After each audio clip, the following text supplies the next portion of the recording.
when you're at the scene of the accident, always be polite, be respectful, because anything that is said at the accident can and possibly will be used against you, even or your company, at a later date and time. Therefore, that's why you want to avoid discussing details of the accident with others at the scene.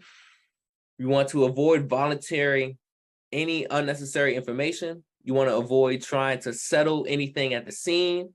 And you want to avoid admitting any type of fault, meaning avoid acknowledging or confessing any type of fault.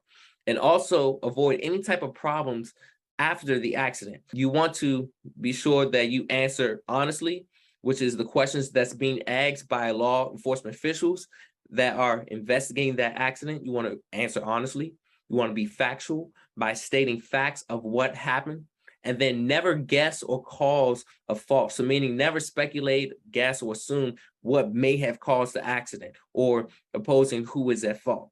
Then, as relates to hazardous materials, you have the safe, health, and environmental things that cause an extreme risk. So when there's an accident or involving anything with hazardous materials, you want to take additional regulatory requirements, and it must be followed. So an employee must provide training to you on how to respond to leaks, spills, and other emergencies as it relates to hazardous materials and in general. And you must immediately report this to your company. So this is a requirement, and the company policy will tell you and show you how to handle this in these types of situations.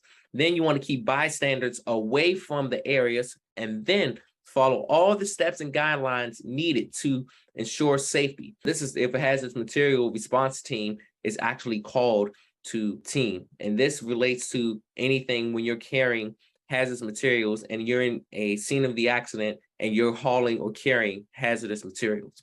Hey, BET Trainer here. Listen, if you really had true value out of this video, go ahead and click that like button and share some honest comments about this video, because this is going to help other people as well see the video and get the value information, so that way they can be inspired by what you're doing right now as well. So also, if you want to get the latest updates, go ahead and click the subscribe button, so then you can be able to always be updated on the next instant video that will be put out. So again, go ahead and do that. And this video was sponsored by BET Life Services and CDL for Life.